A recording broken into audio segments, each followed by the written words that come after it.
your camera's off. This is Sprint's webinar. This is the third so far. We'll hopefully be doing more of these as time comes. My name is Seta Kazanjan. I'm the president of Sprint, and I welcome you all.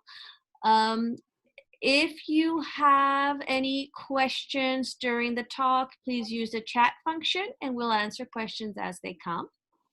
I would like to introduce Grainne Dunleavy, this is her second webinar with us doing this. She is a counselor in positive psychology and reality therapy. Yes. She has extensive experience with international families, and I'll let her jump in and introduce her background more, which comes from Ireland and to Paris for several years now, working in international schools, working with parents, working with kids. And she's going to speak to us today about emotional needs of children, social and emotional needs of children, especially during this time when kids are at home and separated from their friends, and it gets a little bit more of a challenge to have their needs met and respond to them as best we can. Her last talk was also very helpful on how to work and teach at home with our kids. And I think this talk today is going to be as helpful, if not more. Right, Grainne? Exactly. Okay, I would like to start again. I'll just reintroduce myself. My name is Grainne Dunleavy. And I should talk into the camera. The last year, I have been independently working. Prior to that, I was working at an international school in Paris for 13 years. And prior to that, I was working in Ireland as a guidance counsellor there for a number of years as well. So I've got extensive experience as counsellor in school, counsellor working with families, working with children. And prior to that, I was also a teacher. So I've got a combination of different experience that I bring to the pot. And hopefully, you'll gain something from this at the end of it. And if you don't, that's okay too. Okay, we'll start with, I'm going to share, host disabled attendee screen sharing. Seta, can you enable my screen sharing, Seta, please? Super. Okay, so let's just go over here.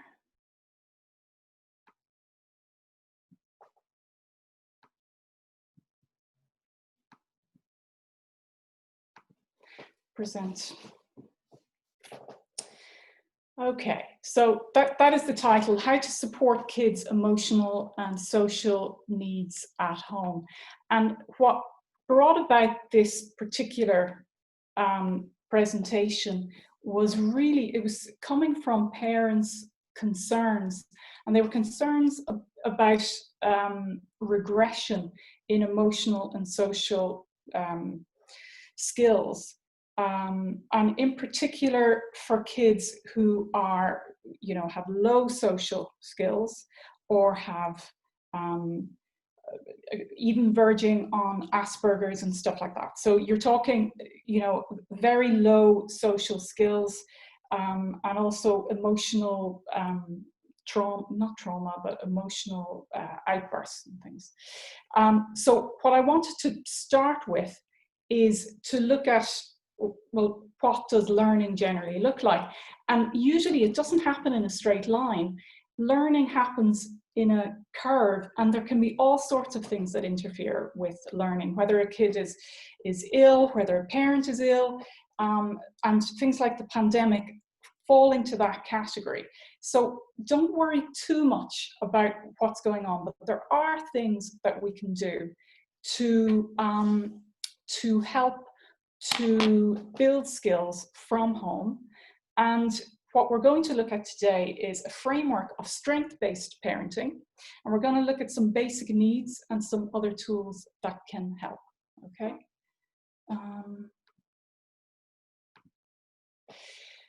Traditionally, we would look at a child's deficits and we put all our focus onto the deficit, and their day would mostly be made up of trying to work on those. What strength-based parenting is about is trying to also build, recognize, and actually connect your child to their strengths. Okay, and there's a whole load of different benefits to you helping to connect them with their strengths, but we also do need to help them to manage their weakness at the same time. But just it's re-emphasizing what's most important in order to have them be open and have a path towards curiosity and building skills. Okay, we'll go to the next slide.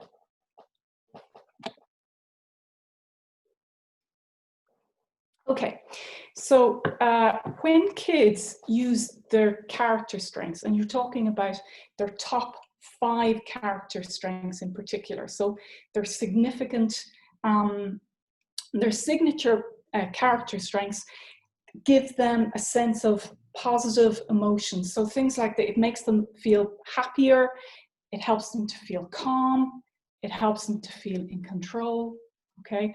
It energizes them, it helps them to go into flow where they're absorbed in a task and they're able to concentrate on that task and they're excluding other things.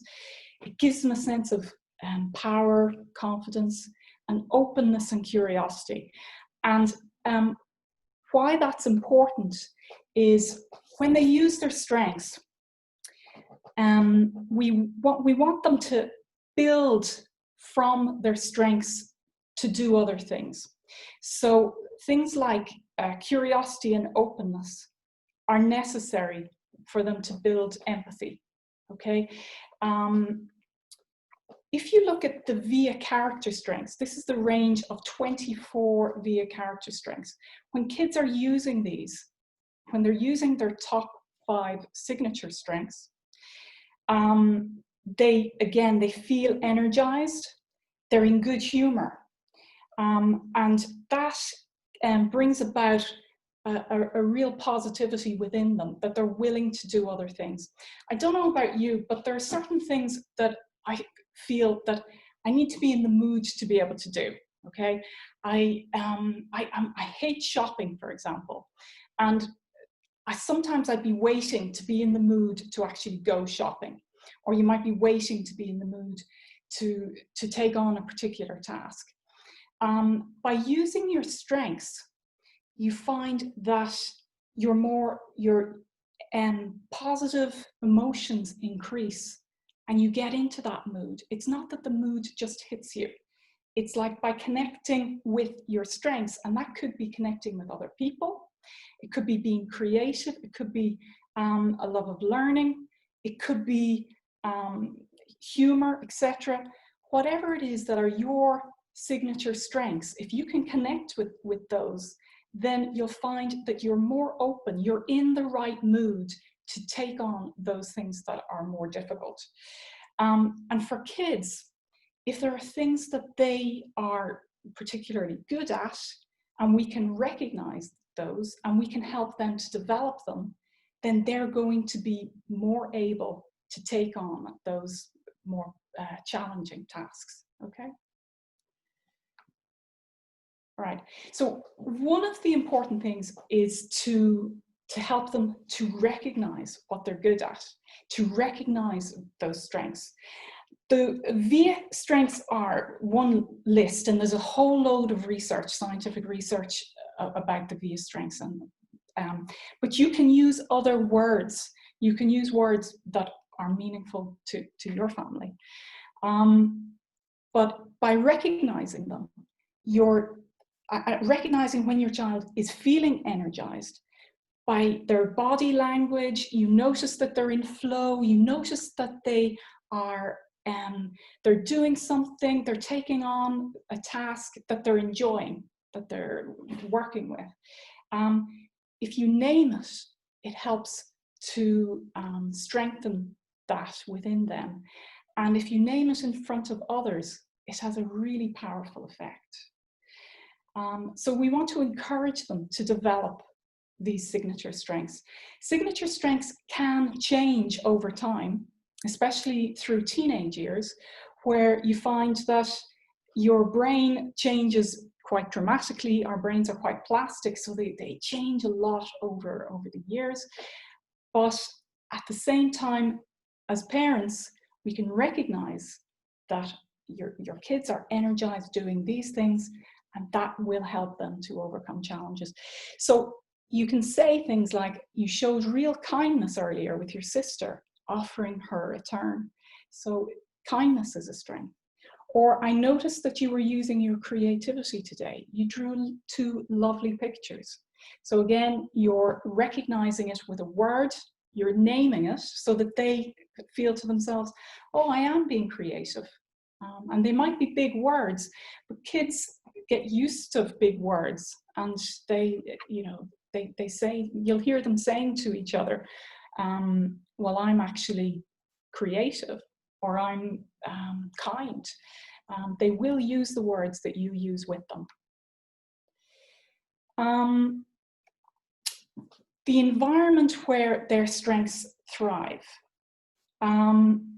One of the important things, and I'm just looking, did I miss a slide? We need to slow things down for kids. That kids that have they have low social needs, they tend to work better in a calmer environment. We need to help them to calm their nervous system. We need to be curious rather than frustrated if they have a meltdown, but we'll get to that in a minute. And little tips like giving a warning in advance of starting something or stopping something can be really helpful. Something like, you need to stop that game in 10 minutes, okay? For smaller kids, it's really useful to use something like music. At the end of this song, you need to be dressed, you need to be ready. We'll get ready and we'll be out the door. And you can even use other things. You can, if you want them to start something, then having something that fits in with what they want, what fits in with their needs, can be really beneficial. So if they want to go to the park rather than go shopping, you can say, quickly get dressed. We'll manage to get to the park after we've gone shopping. So you're adding something extra so that it's helpful for them. It's really important to be fair and be consistent. If they get something one day, then why can't they get it the next day? Again, kids with low social skills tend to work better in an environment where things are fair, where things are consistent, where things are calm, and we need to pay attention to that, okay? So social skills, what are they? It's basically the understanding and the expression of all different social cues, social norms that help us to get along with each other, that help us to fit in with society. But the why is important too, because your kid may or may not have a strong perceived need. All kids, let's actually start with this one. On one side, you've got kids who've got a high social need, and we might call them social butterflies. We can drop them into any party. We can bring them on holidays and suddenly they'll start playing with a group of kids. And they understand social cues, they enjoy change, they're very adaptable. Sometimes they have different sensory processing issues, but down on the very low end of the other side, you've got kids with a low social need, maybe a wallflower, And you're talking, they have a weaker understanding of social norms. They prefer familiar and routine to change. And they quite often, the further down the level you go, if you go to the Asperger's, etc., then you get quite a number of different sensory processing issues. What's important here, I don't know whether you can see, I've put a green optimal world on the social butterfly side, and I put a purple optimal world on the wallflower side, because there is a difference. If you want kids to learn skills, if you want them to use their skills, then the world that they're in makes a difference. If you're bringing a child who really prefers calm one-on-one interactions, if you're dropping them into a party with people that they don't know and expecting them to thrive, you're going to be sorely disappointed and they're going to really struggle. What you find is that we need to pay attention to the world in which we expect our kids to thrive. Your social butterflies, they won't do very well. They'll be bored at a party that is just one-on-one or something. Maybe not, but they might do fine for a while. But we do need to pay attention and support those kids that have a lower social need and really need us to help them to meet that need. Okay. Okay, so we've got here, these are Glasser's choice theory basic needs. You can break up our basic needs in a variety of different ways. Glasser does it quite nicely. Survival, love and belonging, power, freedom, and fun. We rate these from very high need to very low need. And we're all born with this need, and it's not, we all have all of the needs, but to varying degrees.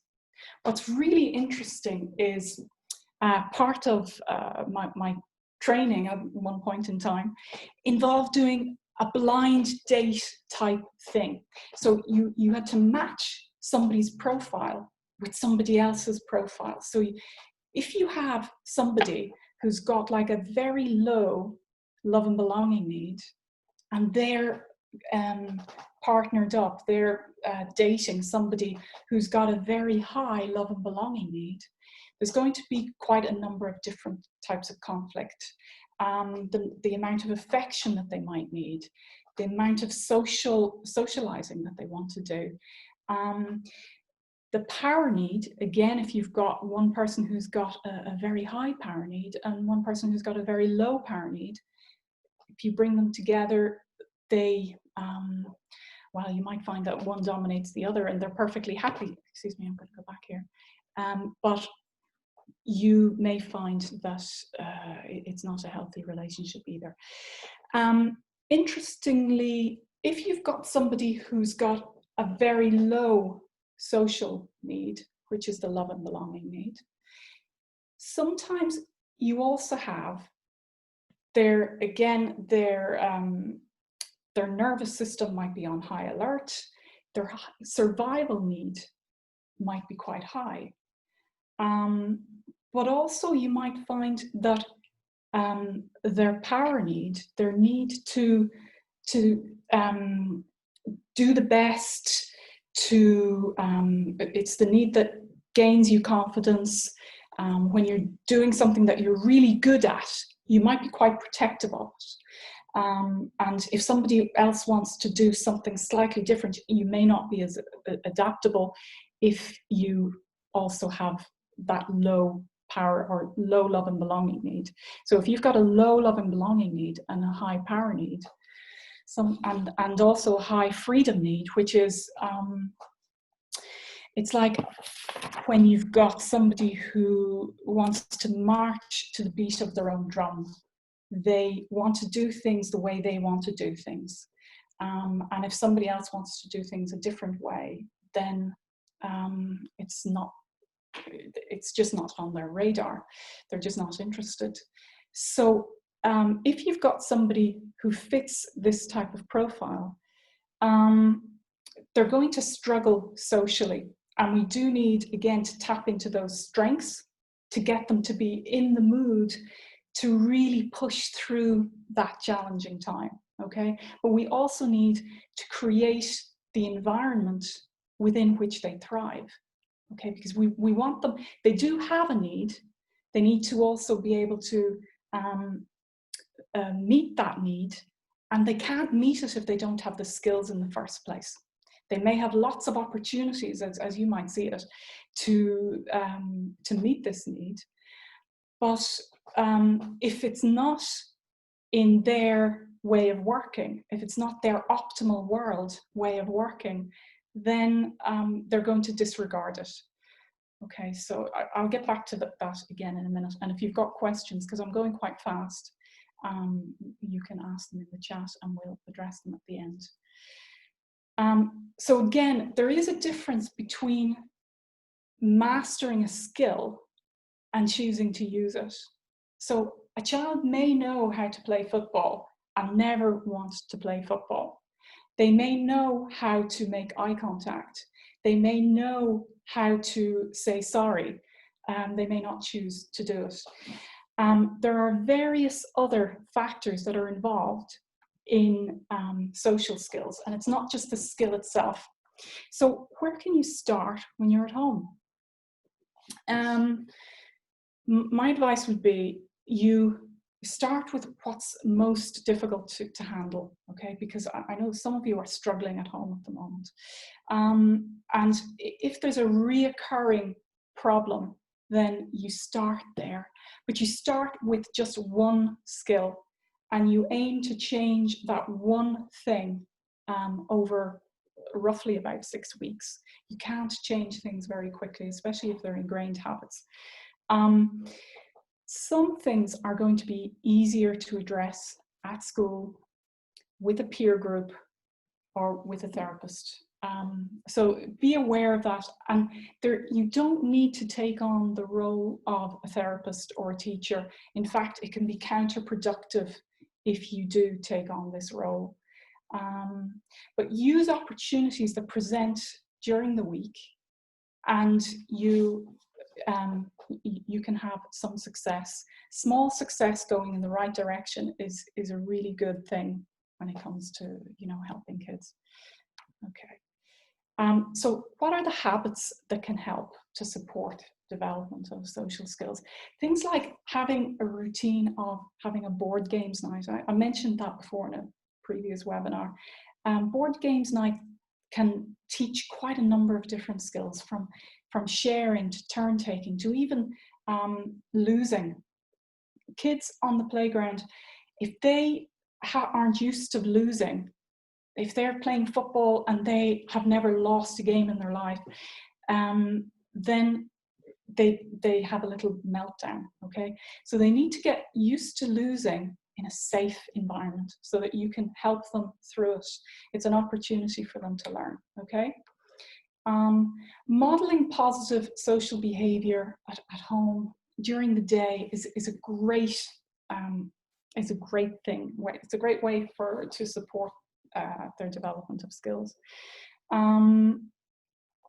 So things like, if you greet them in the morning. Now, mornings aren't always everybody's best time of the day. I know they're not my best time of the day, but if you show them how to greet you, and you make eye contact, you say good morning, and in a French boulangerie, if you don't do it correctly, you don't get the right service. So teaching them little things like that. They may not use it all of the time, but knowing how to do it helps them when they're out there trying to make friends. Joining a conversation is another one that kids often have problems with. It's like they come up and they interrupt you and they expect that you're going to stop everything. This doesn't happen in normal life for them. So we're not doing them any favors when we just stop everything and We let them tug out of us, and we let them get our attention immediately. I've got a method for that in a minute. Time to talk at meals, and again, I mentioned this one before. If every day you do manage to have your dinner with your family, or dinner with even part of your family, and you have a routine where you can exchange a little bit about your day, and it could be something about, tell me one positive thing that has happened, or it could be just give me a thumbs up or a thumbs down or something like that. These are good ways to enable communication as just a part of the day, as a normal part of the day, and this does help kids to reach out to us when they need it. Another one, put your mobile away when talking to your child. If you're on your mobile and you're having a conversation with them, you're teaching them bad habits. If you want to build habits that support the development of social skills, you have to be doing them too. Don't reward bad behavior. And I come back to the a child tugging out of you, or things like if your child wants something and they're having a tantrum and they come up to you and it's I'm not a very good actor, by the way, but you know, bear with me. And they're crying and they're looking for something, and you know what they want. And your choice is you can give it to them. You can give them the pen because you know they want the pen or the biscuit or whatever. But what's a better idea is to take them by the shoulders if that's not an uncomfortable touch for them.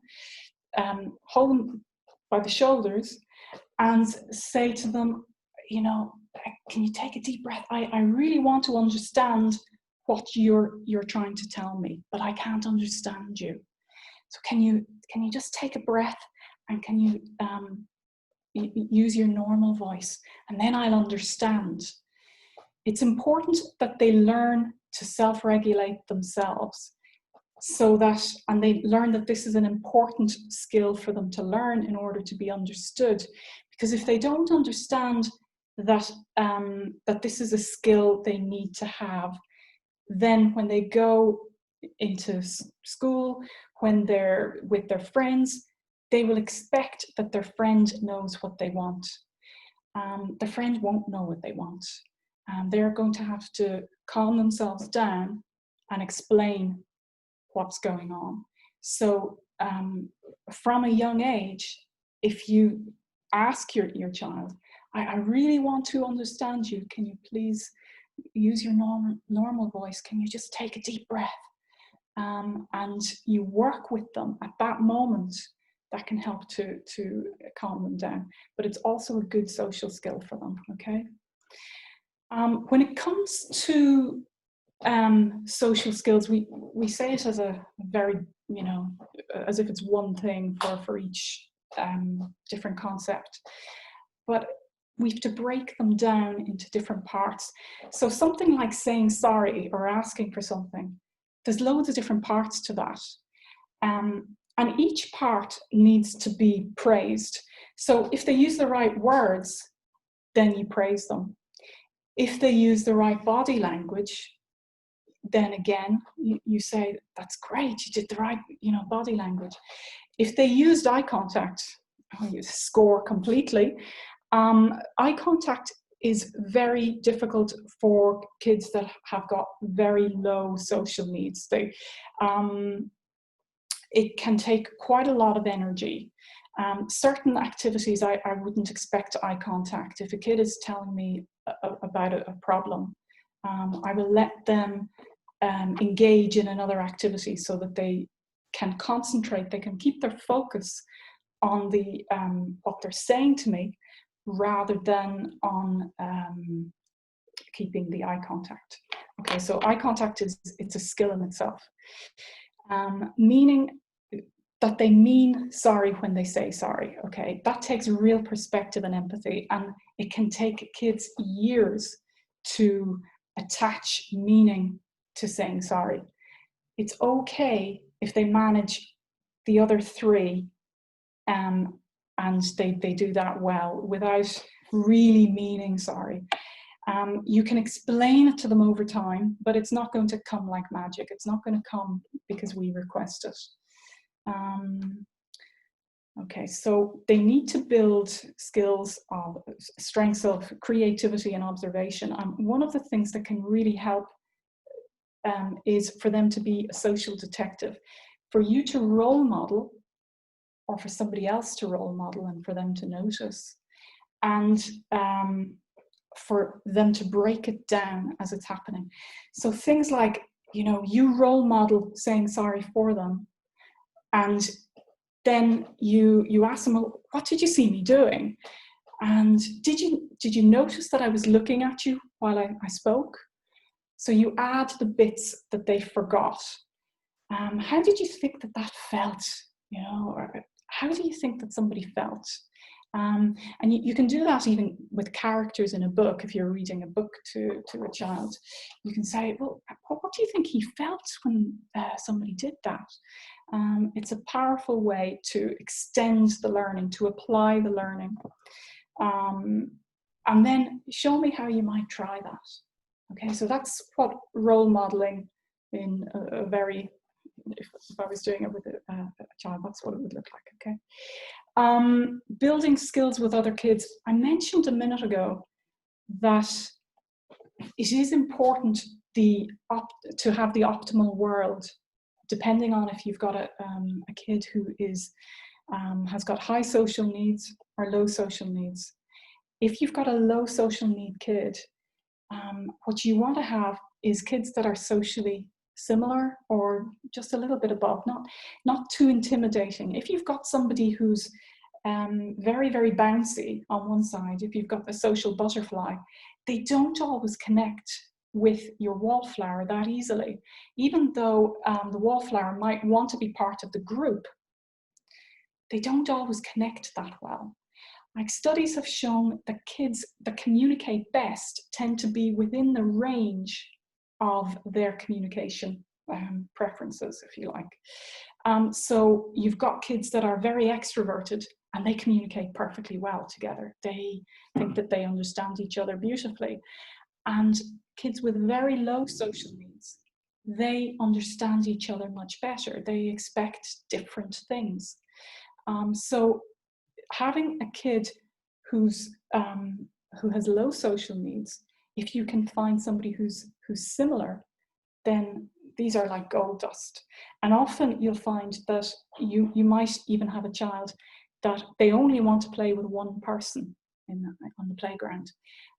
And that is that person. They found that person. So it can be very difficult, especially in an international environment, if that one person leaves.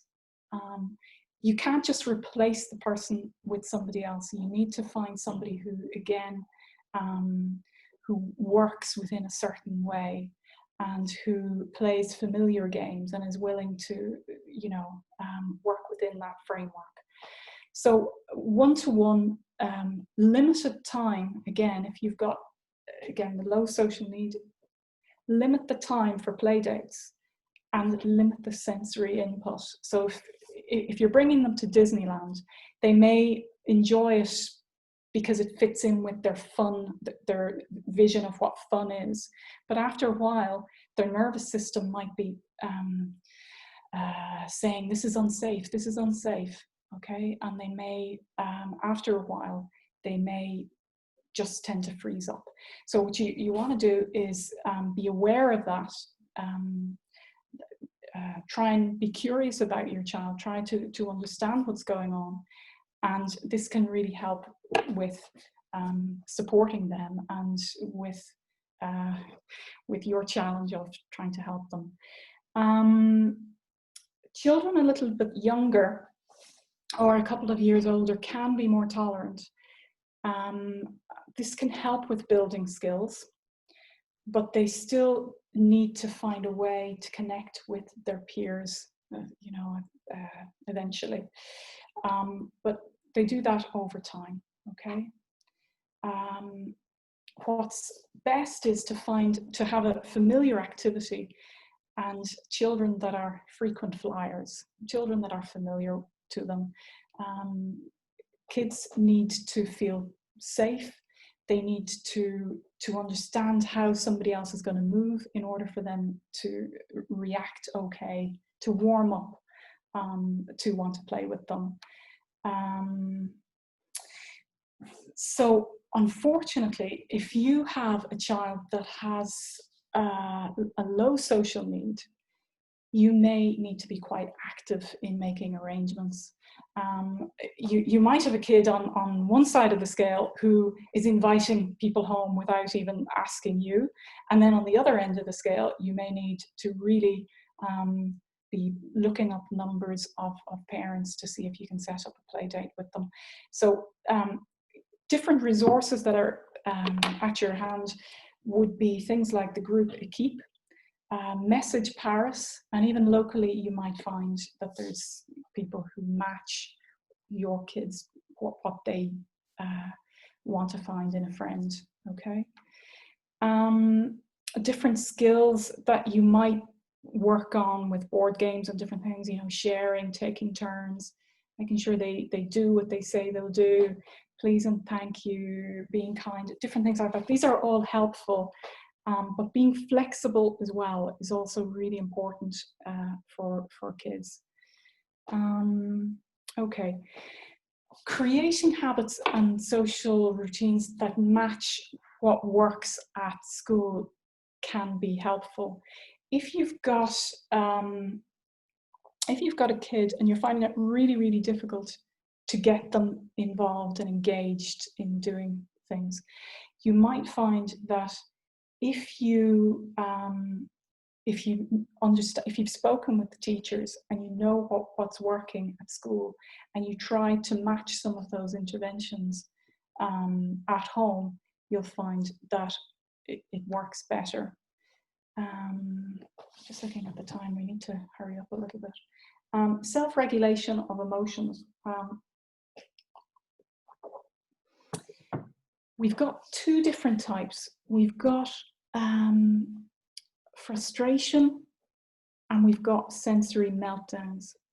They both might look a little bit similar, but you'll notice patterns that develop, that your kid has a meltdown every time you bring it into a crowded room, or your kid has a meltdown when it's too noisy, where frustration might look different. It might be, I want and I don't have. But ultimately, I'm just going to go back here. So things like smells, tags, noise, and crowds can be some of the things that can lead to that sensory overload. And even noticing what your kid is doing, like are they putting their hands over their ears, or closing their eyes tight, and different things like that. There's a lot of different signals to you to let you know that there's a problem. You may need to change the environment. You may need to pull them out of their shopping centres, things like that. You might find that type of environment is a real trigger. So you understand your child's needs, and then you change that environment before using a behaviour plan. It's going to take your kid who's got sensory issues. You might find that it takes a while for them to adjust to a level of noise, and you would build it up very slowly. So that does take time. And if you've got a child who has got a lot of sensory processing issues, you might want to read this book. It's quite good. The Out of Sync Child by Carol Stock Kranovich. And you might also want to consider some sensory occupational therapy, okay? One thing that helps to calm the nervous system is mindfulness or meditation. There's a very, very good CD called Mindfulness Matters for Kids, and it looks at there's a magic torch with different colors and different things like that, and it's shining different colors on different parts of the body. They're about 5-minute meditations, and they are really lovely for kids, and kids love them. Sitting like a frog, you can get some of these online. They're super. Teaching your kid ways to calm their nervous system really is very helpful, but we do it at a time when they're feeling calm, not when they're already in the red zone. Okay, if they're very, very frustrated, it is not the time to teach skills. We teach the skills when they're calm, and we teach them by doing them. Okay, so if you're meditating, your kids might be curious as to what you're doing. For adults and for teenagers, I do recommend Mark Williams. There's loads of different people. You have to find a voice that works for you, because if you go onto YouTube and you look for guided meditations, you'll find that some people's voices will just irritate you. So it's best to do a little search and find something that works. Parents can help build emotional intelligence more generally.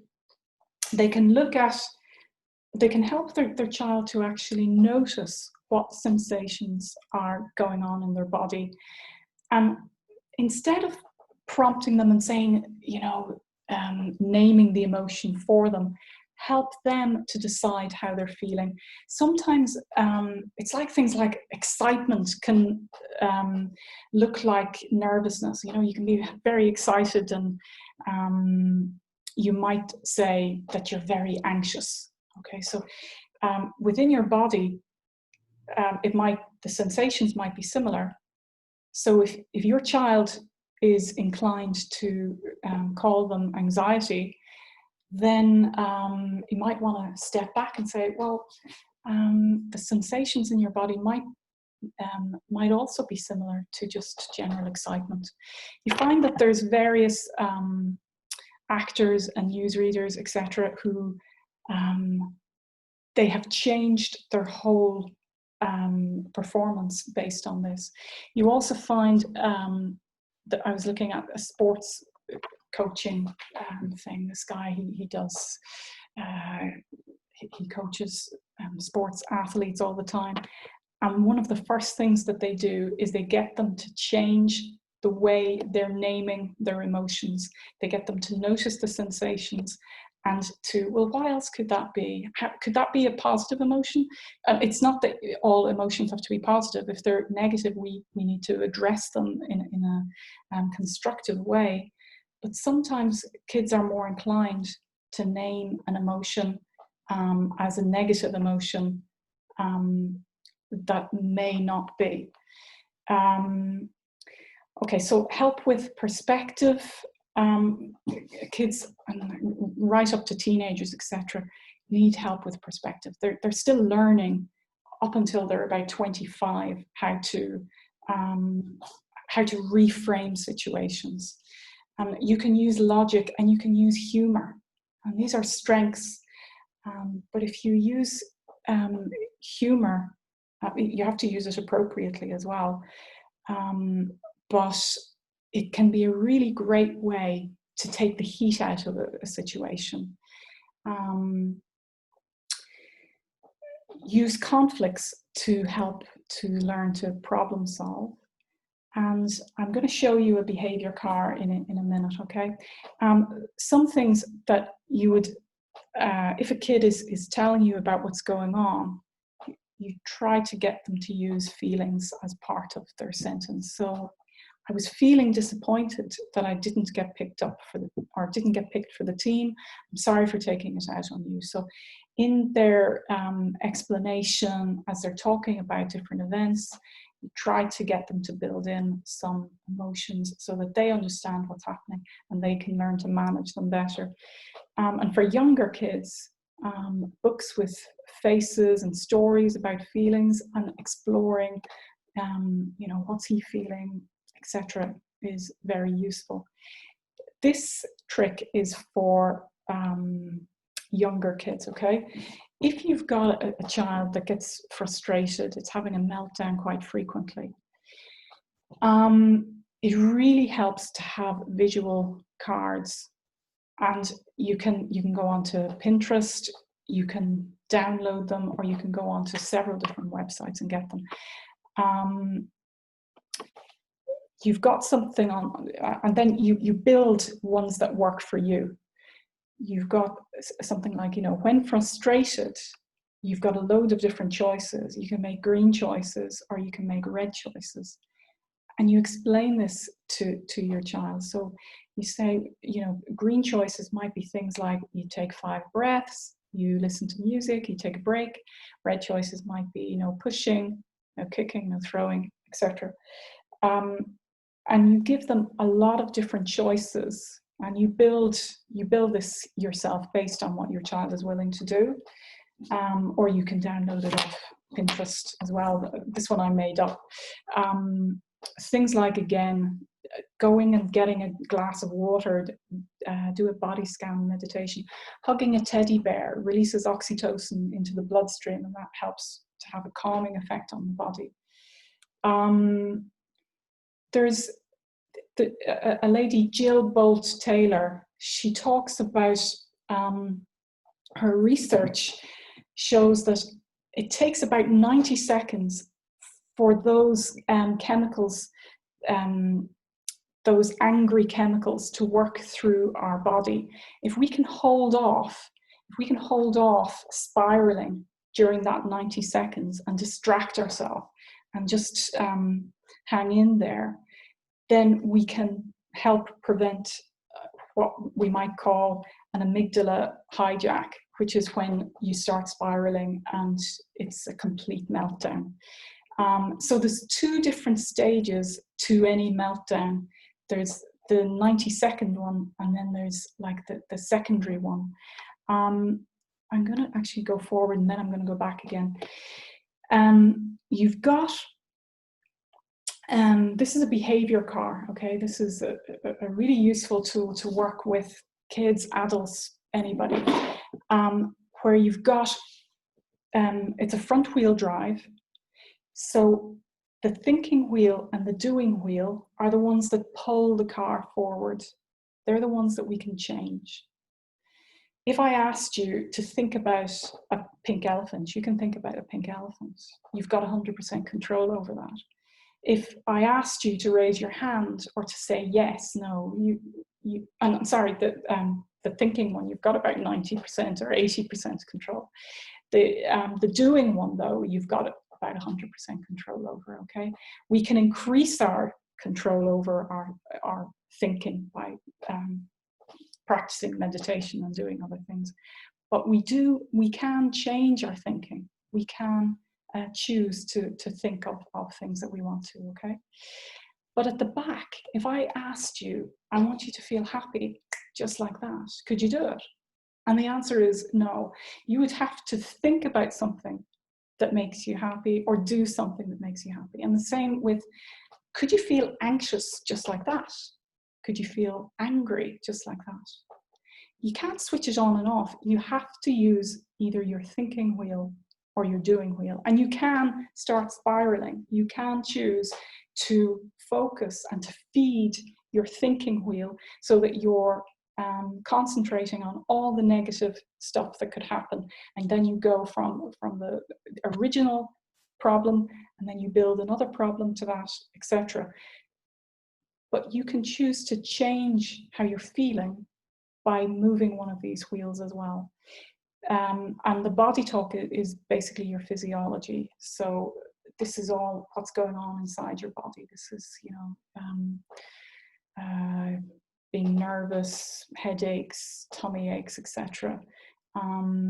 So we don't control that directly, but we can do things that can change the course of where we're going. Because if we keep doing what we're doing, we'll keep feeling what we're feeling, and we may need to change something different. I'm aware of the time, but I'm just going to come back here to this one. Small kids benefit from using creativity and humor when when they're very frustrated, and things like using their favorite superhero and telling them that they've got a superhero tool belt and which tool are they going to use to help calm them down. Whether it's like they're going to draw, they're going to color for a while, they're going to use kindness, take a break, breathe, take a drink of water, they're going to read for a while, they're going to just chill out. Having a superhero tool belt is way more attractive to a child than just telling them that they have to go sit in a corner. Okay, so we need to present it in a way that is attractive to them. Okay, I'm going to move forward again, I'm going to finish now. Self-care, in order to be a good parent, you've got to actually be a good friend to yourself. You've got to look after yourself. And different things like, recruiting help where you can is really important. Taking care of yourself, doing the meditation for yourself, talking to friends, talking to family, talking to professionals, etc. Getting the support that you need is really vital for you to be able to look after yourself and then to be able to look after anybody else. Okay, and then just finally, that's just my final slide there. If you have questions, blog ideas, or if you want to make appointments or anything like that, my email, positivechoiceparis@gmail.com, you can get in contact, or my website is down there as well. Feel free to contact me. And we're open now for some questions.